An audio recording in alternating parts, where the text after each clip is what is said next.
सुप्रभात प्यारे बच्चों। हमने पिछले वीडियो में समुच्चय का निरूपण पढ़ाए थे। समुच्चय को निरूपित करने की बताए थे 2 विधियाँ होती है, वो बता चुका हूँ। इसके बाद अगला हमारा टॉपिक आएगा समुच्चयों के प्रकार, जिसको कहते हैं टाइप्स ऑफ सेट। समुच्चय विभिन्न प्रकार के होते हैं। पहला रिक्त समुच्चय, इसको कहते हैं एम्प्टी सेट। दूसरा है एकल समुच्चय, इसको कहते हैं सिंगलटन सेट। तीसरा है परिमित समुच्चय, इसको कहते हैं फाइनाइट सेट। चौथा है अपरिमित समुच्चय, इसको कहते हैं अंग्रेजी में इनफाइनाइट सेट। पांचवा है विसंगत समुच्चय, इसको कहते हैं अंग्रेजी में डिसजॉइंट सेट। अगला है छठवा समान समुच्चय, इक्वल सेट। तो चलिए, रिक्त समुच्चय क्या होता है? रिक्त का मतलब होता है खाली।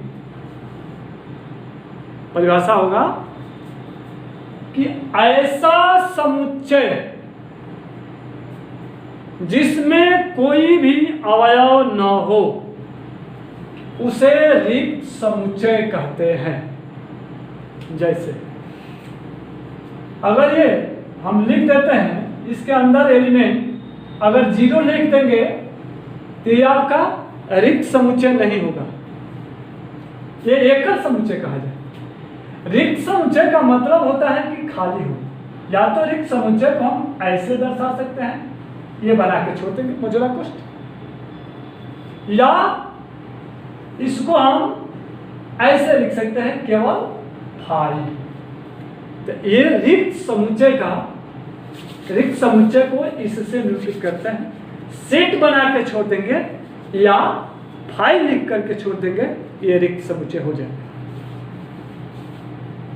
दूसरा है एकल समुच्चय, ऐसा समुच्चय जिसमें केवल एक अवयव हो उसे एकल समुच्चय कहते हैं। जैसे ये लिखते हैं मौजूदा कुछ में, जैसे मान लो कि हमने 2 लिख दिया, ये आपका एकल समुच्चय होगा क्योंकि इसके अंदर केवल एक ही एलिमेंट है, तो एकल समुच्चय हो जाएगा। अगर इसके अंदर हम ये भी लिख सकते हैं अंग्रेजी वर्णमाला का छोटा अक्षर ए, या भी इसमें भी केवल एक ही अवयव है, तो ये भी क्या होगा? आपका एकल समुच्चय होगा। एकल समुच्चय का ये उदाहरण हो जाएगा। कोई भी सेट उसके अंदर मौजूदा कोष्ठ के अंदर जो है एक ही अवयव लिखेंगे, वही आपका एकल समुच्चय होगा। तीसरा है परिमित समुच्चय, ऐसा समुच्चय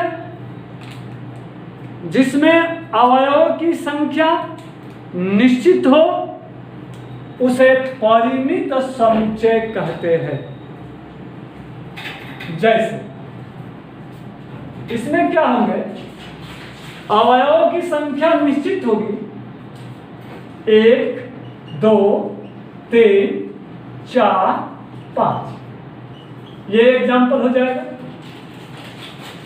एक और ले लेते हैं, ए ई आई ओ यू। ये भी आपका अवयव की संख्या निश्चित है, 5 ही अवयव है, 5 से अधिक नहीं है। इसमें भी 5 अवयव है, 5 से अवयव अधिक नहीं है। 5 लिखेंगे तो 5 ही रहेगा, 6 लिखेंगे तो 6 ही अवयव रहेगा, 7 लिखेंगे तो 7 अवयव ही उसमें उपस्थित होना चाहिए। तो ये आपका परिमित समुच्चय, इसमें अवयवों की संख्या निश्चित है, इसलिए इसको हम कहेंगे परिमित समुच्चय। चौथा है अपरिमित समुच्चय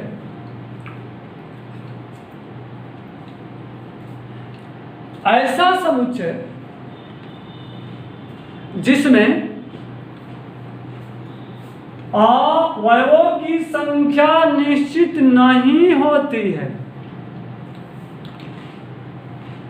अवयव की संख्या जो होगी निश्चित नहीं होगी, यानी इनफाइनाइट है, यानी अनंत तक होगा। जैसे सेट ए बराबर हम लिख सकते हैं, मान लीजिए ये लिखते हैं 1 2 3 4 डॉट डॉट, इसको कहेंगे अपरिमित समुच्चय। अगला विसंगत समुच्चय, ये क्या होता है? तो विसंगत समुच्चय ऐसे दो समुच्चय जिनमें कोई भी अवयव उभयनिष्ठ नहीं होता है। ऐसे दो समुच्चय जिसमें कोई भी अवयव उभयनिष्ठ नहीं होता है उसे हम विसंगत समुच्चय कहते हैं। जैसे सेट ए बराबर 1 2 3 4, बी बराबर सेट 6 7 8, सेट ए बराबर 1 2 3 4, सेट बी बराबर 6 7 8। अब दोनों में ले लीजिए सेट, इसमें 1 2 3 4 है, इसमें 6 7 8 है, इन दोनों में मिलाइए। कोई भी अवयव उभयनिष्ठ नहीं है। जिसमें कोई भी अवयव उभयनिष्ठ नहीं रहेगा उसको कहते हैं विसंगत समुच्चय। और ले लेते हैं एक उदाहरण, एक और उदाहरण दे सकते हैं। जैसे सेट ए बराबर ए ई आई ओ यू, बी बराबर set P Q R S. अब देखो इसमें कोई भी अवयव उभयनिष्ठ है नहीं है। इसमें ए है, इसमें नहीं है। आई ई है, इसमें नहीं भी है। आई है तो इसमें भी आई नहीं है। ओ है तो इसमें भी ओ नहीं है। यू है तो इसमें भी यू नहीं है। यानी इसमें कोई भी अवयव जो है उभयनिष्ठ नहीं है, यानी कॉमन नहीं है। इसलिए इसको हम विसंगत समुच्चय कहते हैं।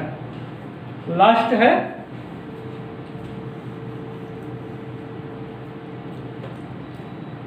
समान समुच्चय। इसमें दो समुच्चय होगा, इसको कहते हैं समान समुच्चय। तो समान समुच्चय में देखिए इसकी परिभाषा क्या होती है। यदि समुच्चय ए का प्रत्येक अवयव बी में हो और बी का प्रत्येक अवयव ए में हो तो उसे हम समान समुच्चय कहते हैं। यानी कहने का मतलब है, जैसे हम लिखते हैं कि सेट ए बराबर 3 4 5 6 7, बी बराबर सेट 6 7 3 4 5। हमने बताया है कि समुच्चय ए का प्रत्येक अवयव इसका बी में हो और समुच्चय बी का प्रत्येक अवयव ए में हो तो उसको हम कहेंगे समान समुच्चय, यानी इक्वल सेट कहते हैं। यानी एलिमेंट बराबर होना चाहिए।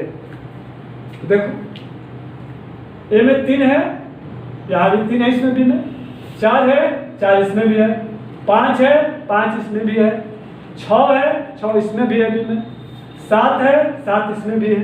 अब चलिए बी का इस प्रत्येक और ए में भी है।